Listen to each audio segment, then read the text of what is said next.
Hallo my liewe boetie en sussie in Christus, wat 'n wonderlike dag en 'n geleentheid weer eens in die teenwoordigheid van 'n lewendige God. Halleluja. My naam Dani Gerber en vandag gaan ons 'n bietjie gesels oor genade alleen. Jy weet, baie mense is regtig baie slim.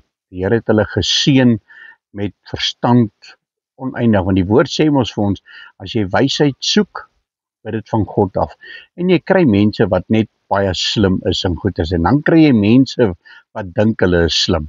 En dit is die mense vir wie jy moet versigtig wees, want hulle is te slim vir woorde en jy kan hulle niks vertel nie, hulle is net te slim. Maar in die God se woord is so versigtig wat dit vir ons leer hierso, dat net genade kan my en jou red. En baie ouens dink, maar weet jy wat, met my slimheid en my werke wat ek doen en dit wat ek al bereik het in die lewe, gaan ek iewers kom en goed. Ja, jy kan dalk iewers kom in die wêreld, maar as jy in die koninkryk van God wil kom, gaan dit jou nie baat nie, want net die genade alleen kan my en jou red. Halleluja.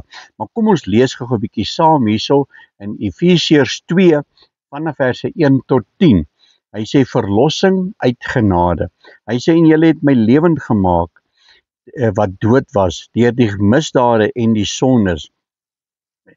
Laat ek net gou hier oor begin. Verse 1, hy sê, en julle het hy lewend gemaak, wat dood was deur die misdade en die sondes, waarin julle tevore gewandel het, volgens die loop van hierdie wêreld, volgens die owerste van die mag van die lig, van die gees wat nou in die kinders van die ongehoorsaamheid werk, onder wie ons almal ook vroeër gewandel het, in die begeerlikhede van ons vlees, toe ons die wil van die vlees en van die sinne gedoen het. En ons was van nature kinders van die toorn, net soos ook die ander. Maar God wat ryk is in barmhartigheid, het ons deur sy groote liefde, waarmee hy ons liefgehad het, ook toe ons dood was, deur die misdade lewend gemaak, saam met Christus. Uit genade is julle gered, en saam opgewek, en saam laat sit in die hemele in Christus Jesus, sodat hy in die eeuwe wat kom, kan betoon die uitnemende rykdom van sy genade, in goedertierenheid oor ons in Christus Jesus. Want uit genade is julle gered, deur die geloof, en dit nie uit julle self nie, dit is die gawe van God, nie uit die werke, sodat niemand mag roem nie. En wat sê Paulus? Hy sê, ek roem in my swakheid, want jy moet nie dink jy is goed en beter as iemand anders dan nie, jy roem in jou swakheid, want ons is sy maaksel, geskape in Christus Jesus, tot goeie werke, wat God voorberei het, sodat ons daarin kan wandel. So my boetie en sussie, ek en jy is in Jesus Christus. So wanneer ander mense sê, ja, maar jy is so en jy so, sê nee, uit genade uit. En dit is wat ek kan bereik, is deur God se genade.